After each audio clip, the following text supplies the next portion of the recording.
का स्वदेशी उत्पादन 70 लाख टन बढ़ाने के लिए 6 उर्वरक संयंत्रों का उद्धार किया जा रहा है। FCIL के गोरखपुर, सिंदरी, तलचर और रामागुंडम संयंत्र, HFCL की बरौनी इकाई और BVFCL की नामरू फोर्थ। सोने पर सुहागा ये है कि देश में अब बनेगा सिर्फ नीम लेपित यूरिया, क्योंकि इससे होगा किसानों का फायदा ही फायदा। अनाज का उत्पादन 10% तक बढ़ेगा। बढ़ेगी 10 से 15% नाइट्रोजन क्षमता।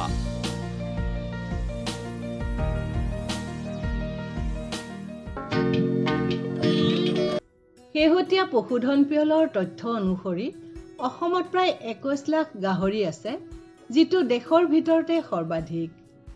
পূৰ্বতে কেৱল জনজাতীয় লোকৰ মাজতে সীমাবদ্ধ হৈ থকা গাহৰি পালনৰ প্ৰতি বৰ্তমান সকলো শ্ৰেণীৰ লোক আগবাঢ়ি আহিছে আৰু ইয়ে ৰাজ্যৰ গাহৰি পালন খণ্ডলৈ এক ইতিবাচক বাৰ্তা কঢ়িয়াই আনিছে।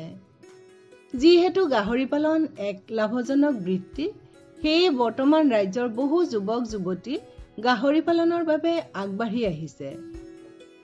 এয়া কামৰূপ জিলাৰ মালৈবাৰীৰ এনে এগৰাকী শিক্ষিত যুৱক কমল কৃষ্ণ ডেকাৰ গাহৰি পাম। জৈৱ সুৰক্ষণত গুৰুত্ব প্ৰদান কৰি অতি পৰিষ্কাৰ পৰিচ্ছন্নভাৱে গাহৰি পালন কৰা শ্ৰী ডেকাই গাহৰি পালনৰ জৰিয়তে আশাব্যঞ্জক লাভ পাবলৈ সক্ষম হৈছে। মই প্ৰথম 2023 চনৰ ডিচেম্বৰত 6 ডিচেম্বৰ মই তেতিয়া এই ফাৰ্মখন ষ্টাৰ্ট কৰিছিলোঁ আৰু তেতিয়া মোৰ গাহৰি আছিলে এজনী, মানে মই 3000 টকাত মই গাহৰি এটা কিনি আনিছিলোঁ আৰু আনি তাৰ পিছৰ পৰা এতিয়ালৈকে প্ৰায় 56 পোৱালি মই অলৰেডি ইয়াৰ পৰা আউট কৰিলোঁ, বিক্ৰী কৰিলোঁ। 5টাকৈ মাক হ'ল তাৰ মাজৰ পৰাই, আৰু 4টা যি আমি আচলতে ষ্টেৰিলাইজ কৰা যায়, যি মতা গাহৰি খাহী কৰা বুলি কয়, সেই 4টা খাহী এতিয়া তাৰমানে মজুদ আছে। এইখিনিয়ে। আৰু আপুনি 56টা পোৱালি মোটামুটি প্ৰায় 2 বছৰত পালে। হয়, আপুনি কি দাম পাইছে মানে বিক্ৰী কৰোঁতে পোৱালিবোৰ? এটা কথা কি, মই যিখিনি সময়ৰ পৰা এই ফাৰ্ম আৰম্ভ কৰিছোঁ আৰু তেতিয়াৰ আমাৰ পোৱালিৰ দাম আছিলে 5000 টকা। এটা পোৱালিত 5000 টকাকৈ মই বিক্ৰী কৰিছোঁ। কিন্তু এইবাৰ যি আচলতে ওলালে, যি মই 24টা পোৱালি যি গ'ল, সেইটো 5500, ক'ৰবাত মই 5700ও পাইছোঁ। মানে 5000, 5500ৰ তলত অন এন এভাৰেজ মই এতিয়ালৈকে পোৱা নাই।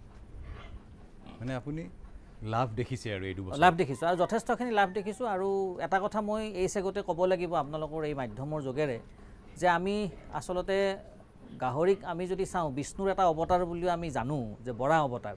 গতিকে আমি তেওঁলোকক যদি চাফ চিকুণ হাইজিন পৰিৱেশত যদি ৰাখোঁ, মই ভাবোঁ বেমাৰ আজাৰে নাপায়। কাৰণ কি মোৰ এই চাৰিওফালে মই আজি সগৌৰৱে এটা কথা ক'ব পাৰোঁ, আমাৰ ভেটেৰিনেৰিয়ান আছেই, তেওঁ মানে আচলতে নিয়মিতভাৱে তেওঁ পৰিচৰ্যা আমাৰ যি কৰিব লাগে, তেওঁক মাতিলেই তেওঁ আহি তেওঁ ইয়াত গোটেই চোৱা চিতাখিনিও কৰে। তো মই সেই কথাটো এটা কথাই ক'ম যে হাইজিনিটিটো মেইন। কাৰণ কিয় আমি লেতেৰা পৰিৱেশত যিটো গাহৰি ৰাখিম, তাৰ মাংসৰ ক্ষেত্ৰতো প্ৰব্লেম আহিব। আৰু যদি আমি চাফ চিকুণ এটা অঞ্চলত যদি তেওঁলোকক ৰাখোঁ, তেওঁলোকৰ বেমাৰ আজাৰ নহ'ব, তেওঁলোক অন্ততঃ থাকি ভাল পাব।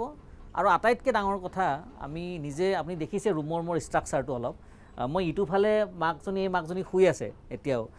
যদি তাইৰ পেচাব বা লেট্ৰিন লাগে, আপুনি মানে বিশ্বাস নকৰিব, অকল এইগৰাকী বুলি নহয়, যিমানটা আছে চবেই আহি ইটো পাৰ্টত পাইপডালৰ যিডাল পাইপ আছে, এই পাইপৰ মুখত তাৰমানে লেট্ৰিন আৰু পেচাবটো কৰে।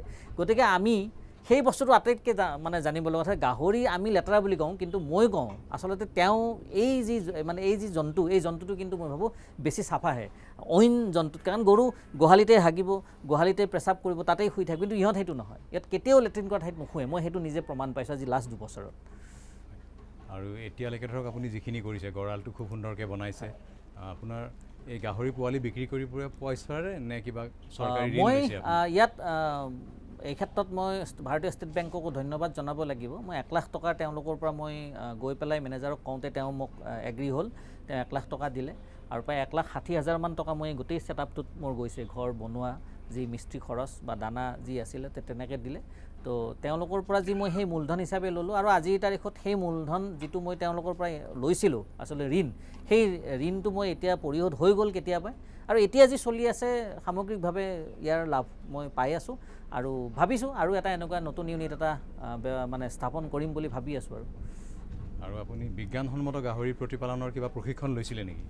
প্ৰশিক্ষণ ঠিক নহয়, কিন্তু যি ভেটেনাৰী ডিপাৰ্টমেণ্টে আমাৰ ইয়াত যি ধৰণে লোকেলি যি এৰেঞ্জ কৰে কৰ্মশালা কিছুমান, তো মই 3 দিনীয়া এটা কৰ্মশালাত অংশগ্ৰহণ কৰিছিলোঁ আৰু নিজেও কিছুমান জাৰ্নেল পঢ়িলোঁ। পঢ়ি শুনি দেখিলোঁ যে এতিয়া অকণমান আগত আপুনি এটা প্ৰশ্ন কৰিছিল যে বেমাৰ আজাৰ হওক বা যি আছিল, কিন্তু বেমাৰ আজাৰৰ ক্ষেত্ৰত এটা কথা মই ক'ম, এই যে বিজ্ঞানসন্মত পোৱালি আচলতে আমি চিলেকশ্যন বা গাহৰিৰ প্ৰজাতি চিলেকশ্যন, তো এই ক্ষেত্ৰত মই আজিৰ তাৰিখত মই ফাৰ্ম ষ্টাৰ্ট হোৱাৰ পিছত মই এবাৰেই মাত্ৰ মতা গাহৰি ইয়ালৈকে আনিছিলোঁ যি মেটিঙৰ কাৰণে, কিন্তু তাৰপিছত মই মতা গাহৰি অনা নাই। কাৰণ মই মানে আপোনাৰ সামাজিক মাধ্যমত হওক বা ভেটেনাৰী কলেজৰ যি আচলতে ৱেবছাইট আছিল, তাত মই দুটামান কথা মই পালোঁ যে তেওঁলোকৰ নিজৰ ব্ৰিড দুটা আছে, এটা য়ৰ্কশ্বায়াৰ আৰু HDK 75 বুলি। তো মই তেওঁলোকৰ সেই ব্ৰিডৰ তাত মই কথা পাতিলোঁ ডক্টৰ বৰপূজাৰীৰ লগত, আৰু তাৰপিছত তেওঁ মোক এডভাইচ কৰিলে যে বেমাৰৰ ট্ৰান্সপৰ্টেশ্যনটো যথেষ্ট কমি যাব যদি মতা গাহৰি বেলেগৰ পৰা আনি ইয়াত সোমাই মেটিং কৰোৱা নাযায়, আৰু সেইটো কিন্তু একেবাৰে সঁচা কথা।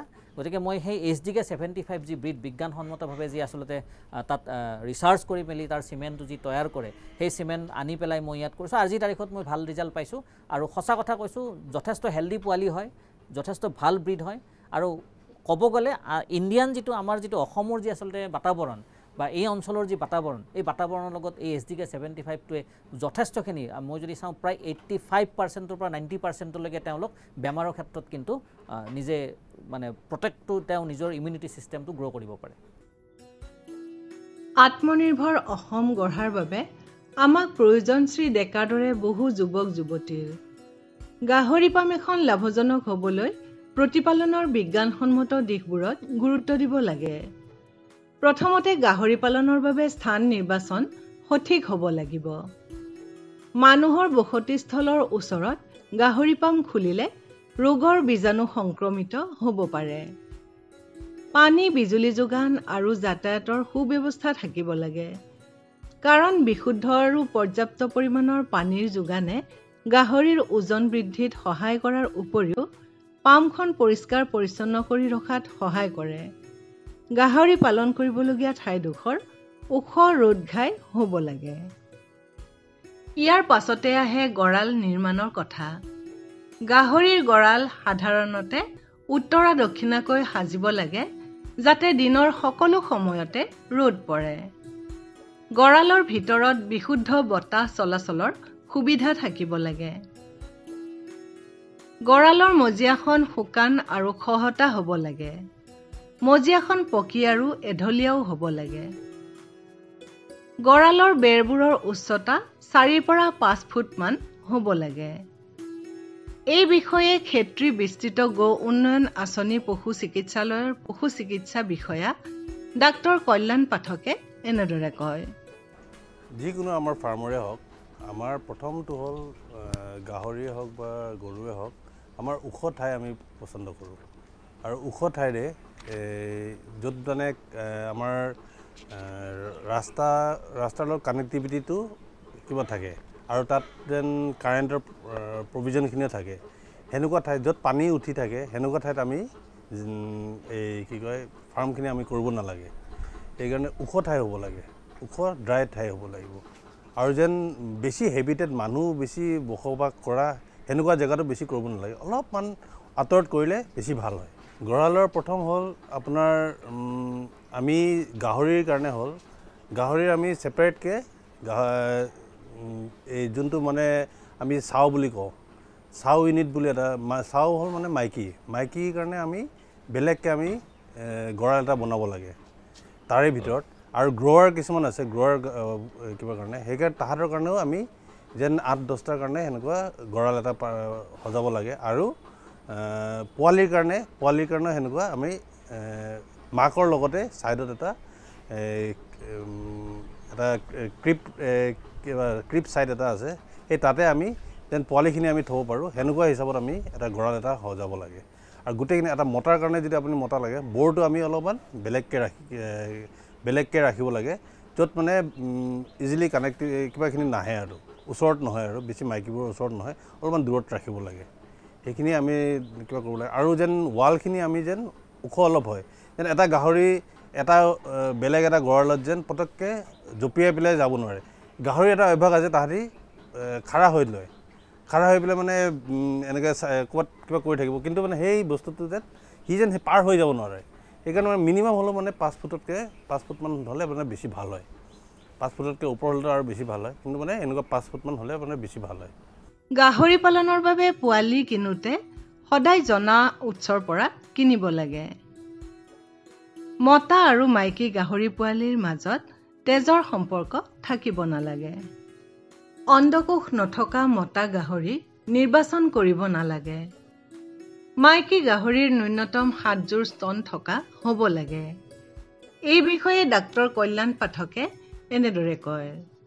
এইটো চবতকৈ দৰকাৰী বস্তু হ'ল গাহৰিৰ আমি জাতটো, কি জাত আমি পুহি আছোঁ, আৰু জাতটোৰ লগত আমি জাতটো বহুত ধৰণৰ জাত আছে এতিয়া, যেনেকৈ হেমশ্বেয়াৰ, তাৰপিছত য়ৰ্কশ্বায়াৰ বুলি আজিকালি এটা পায়, তাৰপিছত আছে আমাৰ ঘুংগ্ৰু বুলি আছে, তাৰপিছত লেণ্ডৰেচ আছে, তাৰপিছত আছে আপোনাৰ এই লাৰ্জ ব্লেক আছে, সেনেকৈ বহুত ধৰণৰ কিবা আছে। আমাৰ যোনটো মানে লোকেল গাহৰি সেইটো ডুম বুলি কয়, সেইটোৰো কিছুমানে ফাৰ্মৰ কিবা কৰে। সেইকাৰণে মানে আমি যোনটো জাত পুহোঁ আৰু সেই জাতটো আমি যেন জানিব লাগিব, তাৰ ব্ৰিড কেৰেক্টাৰিষ্টিকটো আমি জানিব লাগিব, আৰু সেইটো হিচাপত মানে আমি এটা ৰেপুটেড যোনটো মানে এটা চাৰ্টিফাইড কিছুমান মানে ফাৰ্মাৰ আছে, তাৰ পৰাহে মানে আমি পোৱালিটো লোৱাটো বেছি ভাল। কিহৰ কাৰণে? তাহাঁতি কিছুমান মানে নিয়ম কিছুমান চাব লাগে, যেন এটা যোনটো জেগাত আমি ব্ৰিডিং ফাৰ্ম এখন খুলিলে এটা চবত আমি মনত ৰাখিব লাগে যেন মাক আৰু বাপেকৰ ব্লাড লাইনটো যেন একে নহয়। আমি যেন এটা গাঁৱৰ পৰা যদি এটা মাইকী আনো, মতাটো পাৰিলে মানে অন্য এখন গাঁৱৰ পৰা আনিলে বেছি ভাল হয়। মানে একে ঠাইৰ পৰা আনিব নালাগে, মতা হওক বা মাইকীটো একে ঠাইৰ পৰা আনিব নালাগে। সেইকাৰণে অলপ সেইখিনি আমি চিন্তা কৰি পেলাই মানে ব্ৰিডটো চিলেকশ্যন কৰিব লাগে। মাইকী গাহৰি চাওঁতে আমি প্ৰথম হ'ল মানে মাকটো কেনেকুৱা আছিলে, মাকৰ জাতটো কেনেকুৱা, তাৰ সেই জাতটোৰ লগত আমাৰ গোটেইখিনি মিল খায়নে নাই, সেই যোনটো আমি মানে গাহৰিটো তাৰ আৰু মাইকী আমি ব্ৰিডিঙৰ কাৰণে যেতিয়া পুহোঁ আৰু মাইকীটোৰ মানে টিটটো আমাৰ মানে আপোনাৰ 6 পেয়াৰ হ'ব লাগে। সেইটো তেতিয়াহে মানে গাহৰি এটা কিবা আছে আমাৰ মিনিমাম হ'ল 8টা পোৱালিটো দিয়ে, 8টাৰ পৰা কেতিয়াবা মানে 18টা পোৱালিলৈকেও হয়। সেইকাৰণে মানে এই 6টা টিটতকৈ বেছি, 6টা পেয়াৰ টিটতকৈ মানে বেছি হ'লে বেছি গুৰুত্ব হয়। আৰু তাৰ যেন মাকৰ কিছুমান যেন এই কেৰেক্টাৰিষ্টিকটো চাব লাগে, যেন সেইটো ব্ৰিডৰ লগত চব মিল খায়নে নাই, সেইখিনি অলপ চাই মেলি পেলাই। আৰু যদি এনেকুৱা কিছুমান এনেকুৱা প্ৰব্লেম কিছুমান পায় আপুনি, নহ'লে সেইখিনি সেনেকুৱা জাতৰ পৰা আনিব নালাগে। আৰু মতাৰ ক্ষেত্ৰতো মানে আমাৰ যোনটো মতা হয় সেইটো অলপ মাস্কুলিন হ'ব লাগে, ষ্ট্ৰং মাস্কুলিন হ'ব লাগিব। আৰু যোনটো মানে ব্ৰিডৰ আমি আনো আৰু মতাটো সেইটোৰ ব্ৰিডৰ কেৰেক্টাৰিষ্টিকৰ লগত যেন মিল খায় আৰু সেইটো চাব লাগে। পোৱালি অৱস্থাতে বহু গাহৰি মৃত্যুমুখত পৰে, ফলত পামখনৰ বহু লোকচান হয়। সেয়েহে নৱজাত অৱস্থাৰ পৰাই পোৱালিবোৰৰ যত্ন ল'লেহে মৃত্যুৰ হাৰ ৰোধ কৰিব পৰা যাব আৰু স্বাস্থ্যৱান গাহৰি পোৱা যাব। গাহৰিৰ গাখীৰত যিহেতু আইৰণ যথেষ্ট কম পৰিমাণে থাকে, সেয়েহে গাহৰিক 7 আৰু 14 দিনত আইৰণৰ বেজী দিয়াব লাগে। সোৱাইন ফিভাৰ আৰু চবকা ৰোগৰ প্ৰতিষেধক গাহৰিক সময়মতে দিয়াব লাগে। এই বিষয়ে মালৈবাৰী ৰাজ্যিক পশু চিকিৎসালয়ৰ পশু চিকিৎসা বিষয়া ডাক্তৰ অজিত বাংথায়ে এনেদৰে কয়।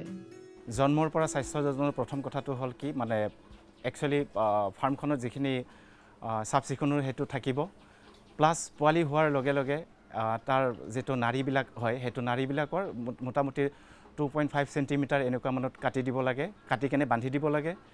তাৰপিছত তাৰ যিবিলাক ফুল চুল থাকে, মাকৰ পৰা যিবিলাক পোৱালি হোৱাৰ পিছত ফুল ওলায় পোৱালি দিয়াৰ পিছত, সেইবিলাক ভাল জেগাত মানে ভালকৈ পুতি থ'ব লাগে। তাৰপিছত আহিলে পোৱালিবিলাকৰ যেতিয়া এসপ্তাহৰ বয়স, মানে এসপ্তাহৰ ভিতৰত আইৰণৰ ইনজেকশ্যন দিয়া যায়।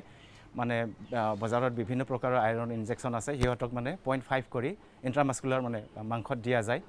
আৰু সেই বস্তুটো ৰিপিট কৰা হয় মানে আইৰণৰ ইনজেকশ্যনটো এইটো কাৰণে দিয়া যায় যে সিহঁতৰ মাকৰ পৰা আইৰণৰ লেভেলটো কম থাকে প্লাছ আইৰণ কম হোৱাৰ কাৰণে হয়তো মানে এনিমিয়া বা এনেকুৱা ধৰণৰ বিভিন্ন ধৰণৰ প্ৰব্লেম হ'ব পাৰে সেইটো যাতে নহয় আৰু বিশেষকৈ আজিকালি আমাৰ যিবিলাক মানে ফাৰ্ম আছে সেইবিলাকতো মোটামুটি পাকা ফ্ল'ৰৰ ফাৰ্ম হয় পাকা ফ্ল'ৰৰ ফাৰ্মত ৰখা যিবিলাক পোৱালি হয় সিহঁতৰ আইৰণ ডেফিচিয়েঞ্চিৰ এটা সমস্যা এটা দেখা দিয়ে সেইটো যাতে নহয় সেইটোৰ কাৰণে পোৱালিবিলাকৰ জন্মৰ এসপ্তাহৰ ভিতৰত প্ৰথম ইনজেকশ্যনটো দিয়া যায় আইৰণৰ আৰু ৰিপিট কৰিব লাগে 2 সপ্তাহ মোটামুটি 15 দিনৰ আগে আকৌ এবাৰ ৰিপিট কৰিব লাগে তাৰপিছত আহে পোৱালিবিলাকে যাতে মানে মাকৰ গাখীৰটো ভালকৈ খাব পায় মাকৰ গাখীৰ যাতে পৰ্যাপ্ত পৰিমাণে থাকে সেইটোৰ কাৰণে সেইখিনিৰ যিখিনি দৰকাৰ কেলছিয়াম বা মিনাৰেলৰ সেইবিলাক মাকজনীক মানে পৰ্যাপ্ত পৰিমাণে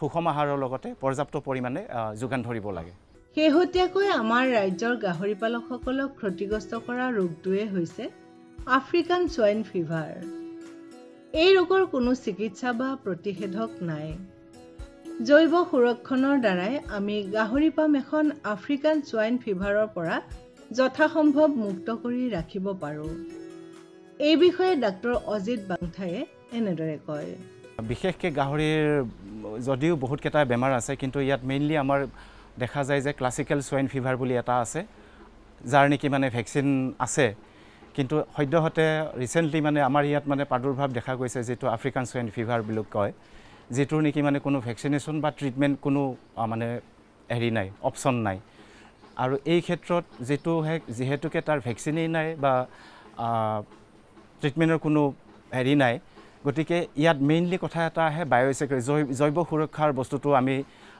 চাব লাগে ফাৰ্মখনত যাতে মানে জৈৱ সুৰক্ষা ব্যৱস্থাটো সঠিকভাৱে পালন কৰা যায় আৰু এই জৈৱ সুৰক্ষাৰ ভিতৰত আহে বহুতকেইটা বস্তু মানে আমি যেতিয়া ফাৰ্মখনত আহোঁ ফাৰ্মৰ মালিকে যদি ফাৰ্মখনত আহে তেনেহ'লে তেখেতেও ক'ৰবাত যদি বেলেগত যদি গৈছিলে সেই কাপোৰ বা কিবা কিবি জোতাই হওক কাপোৰেই হওক সেইবিলাক মানে খুলি কেনে পাৰিলে গা পা ধুই যেনেকৈ মন্দিৰ এটাত মন্দিৰত সোমোৱাৰ আগতে চাফ চিকুণ হৈ লয় ঠিক ফাৰ্মখনো এক প্ৰকাৰ মন্দিৰ বুলি ভাবিব লাগে কাৰণ তাত বেমাৰ আজাৰৰ হেৰিটো আহি যায় তো জৈৱ সুৰক্ষাৰ বস্তুটো এনেকুৱা যাতে মানে বেলেগৰ পৰা যাতে বীজাণুটো মানে ফাৰ্মখনত কেৰি নহয় এণ্টাৰ নকৰে তাৰ কাৰণে যোনে মানে ফাৰ্মখনৰ লগত লাগি থাকে তেখেতৰো চাফ চিকুণৰ কথাটো আহে লগতে ফাৰ্মখনত বেমাৰৰ বীজাণুৱে যাতে মানে আক্ৰমণ নকৰে তাৰ বাবে বেলেগ বনৰীয়া চৰাই চিৰিকটি সেইবিলাকো যাতে আহিব নোৱাৰে তাৰ কাৰণে নেটৰ ব্যৱস্থা কৰিব লাগে লগতে আজিকালি বজাৰত বহুত ধৰণৰ ডিছইনফেক্টেণ্ট পোৱা যায় বিশেষকৈ ছডিয়াম হাইপ'ক্লৰাইড বা ব্লিচিং পাউডাৰ আমাৰ সহজলভ্য বস্তুটো হ'ল ব্লিচিং পাউডাৰে মানে মাজে মাজে ফাৰ্মৰ ফ্ল'ৰ বা ৱাল এইবিলাক প্ৰিমাইজবিলাক মানে ফাৰ্মৰ আশে পাশে এইবিলাক মানে চাফাকৈ ৰাখিব লাগে প্লাছ ক্লাছিকেল সোৱাইন ফিভাৰৰ ভেকচিনেশ্যন এইটো চিডিউলটো আছে এই ভেকচিনেশ্যন ঠিকমতে ফ'ল' কৰিব লাগে আৰু যিকোনো ভেকচিন দিয়াৰ আগতে পৰাপক্ষত এসপ্তাহ বা 10 দিনৰ আগতে ডিৱৰ্মিং বা মানে যিটো পেলুৰ কৃমিৰ ঔষধ সেইটো খুৱাই ল'ব পাৰিলে ভাল আৰু লগতে ভেকচিন দিয়াৰ পিছতো যদি বেমাৰে কেতিয়াবা দেখা দিয়ে সেইমতে তৎক্ষণাত পশু চিকিৎসকৰ লগত যোগাযোগ কৰি কেনে সেইমতে উপযুক্ত ব্যৱস্থা ল'ব লাগে সেয়েহে গাহৰি পালকসকলে এই দিশবোৰত গুৰুত্ব প্ৰদান কৰিব লাগে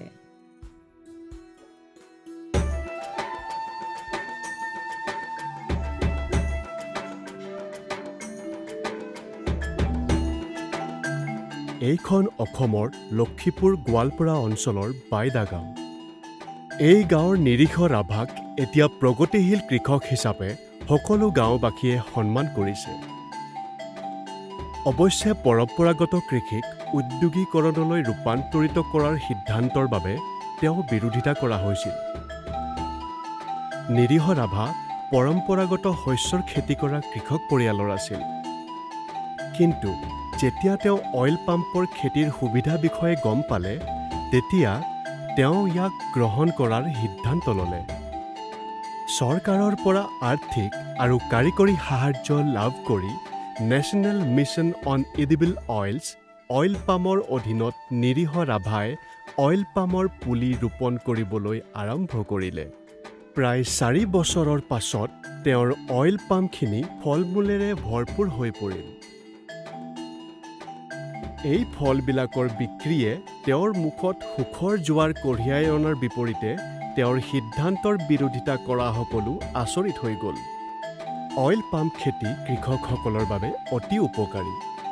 অইল পামৰ ডাঙৰ হোৱা গছবোৰে প্ৰতি হেক্টৰত 20 পৰা 25 টন ফল উৎপাদন কৰে আৰু প্ৰায় 30 বছৰ ধৰি ফল দি থাকে।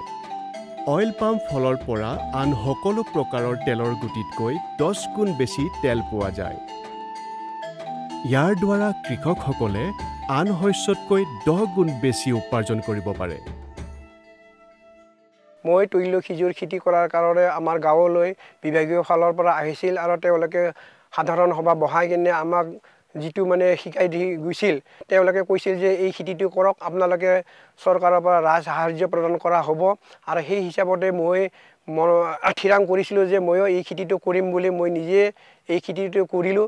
মই খেতি কৰাৰ লগে লগে ৰাইজৰ মানুহে কিছুমানে বিৰোধিতা কৰিছিল। বিৰোধিতা কৰাৰ পিছত তথাপিও সিহঁতৰ কাণ সাৰ নকৰাকৈ মই নিজে মনোমতভাৱে এই খেতিটো কৰিছোঁ। কৰাৰ পিছত মই এতিয়া এই খেতিৰ পৰা যিটো উৎপাদন হৈছোঁ মই নথৈ সুখী। আৰু মোৰ দেখি এতিয়া ৰাইজে এই খেতি কৰাৰ কাৰণে বহুত আগ্ৰহ হৈ আছে আৰু পুলি বিচাৰি আছে মোৰ ওচৰত যোগাযোগ কৰাৰ কাৰণে। আৰু ময়ো ৰাইজক কৈছিলোঁ যে হ'ব, তেতিয়াহ'লে মই আপোনালোকক সহায় সহযোগিতা কৰিম বুলি মই কথা দিছোঁ। অইল পামৰ ৰোপণৰ সামগ্ৰীৰ বাবে প্ৰতি হেক্টৰত চৰকাৰে 20 পৰা 29,000 টকাৰ সাহায্য প্ৰদান কৰে। ইয়াৰ উপৰিও চৰকাৰে শস্য কৰা আৰু ৰক্ষণাবেক্ষণৰ বাবে প্ৰথম 4 বছৰ প্ৰতি হেক্টৰত 42,000 টকাৰ সাহায্য প্ৰদান কৰে। এই অভিযানৰ অধীনত ড্ৰিপ জলসিঞ্চনৰ বাবে প্ৰতি হেক্টৰত 30,000 টকাৰ অতিৰিক্ত সাহায্য প্ৰদান কৰা হয়। লগতে কৃষকসকলৰ বাবে শস্য চপোৱা মেচিন আৰু ট্ৰেক্টৰ ট্ৰলি ক্ৰয়ৰ বাবে সহায়ৰ ব্যৱস্থা আছে। National mission on edible oils oil পামৰ অধীনত কৃষকসকলক তৈল খেজুৰ ৰোপণৰ সামগ্ৰী, আন্তঃশস্য ব্যৱস্থাপনা, টোপাল জলসিঞ্চন, বিদ্যুৎ, সৌৰশক্তি, ডিজেল চালিত পাম্প ছেট, পুখুৰী, শস্য চপোৱা সঁজুলি আৰু লগতে পুৰণি পুলিসমূহ পুনৰ ৰোপণৰ বাবে ৰাজ সাহায্য প্ৰদান কৰা হয়।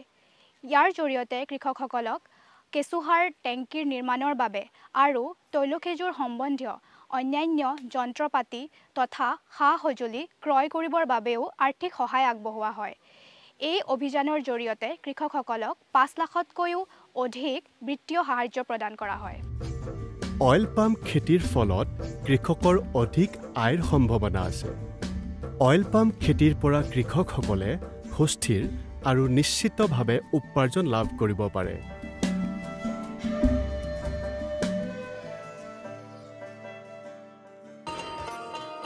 किसान भाइयों गांठ बांध लो, गांठ बांध लो। बहुत है काम की, समृद्धि के पैगाम की। मिट्टी के मिजाज को समझो, मिट्टी के हर राज को समझो। मिट्टी की तुम जांच कराओ, मुफ्त सॉइल हेल्थ कार्ड ले जाओ। कभी मुनासिब बीज लगाओ, सही किस्म की खाद ले आओ। जितनी जरूरी उतनी डालो, सही मात्रा खुद पहचानो। इसको अपना मंत्र बना लो, मिट्टी की सेहत तो जानो। बात बहुत है काम की, कम लागत अधिक वरदान की। किसान भाइयों गांठ बांध लो। आज ही मिट्टी की जांच कराएं। राज्य सरकार के कृषि अधिकारी से संपर्क करें और मुफ्त में सॉइल हेल्थ कार्ड पाएं। कृषि और किसान कल्याण मंत्रालय द्वारा किसान हित में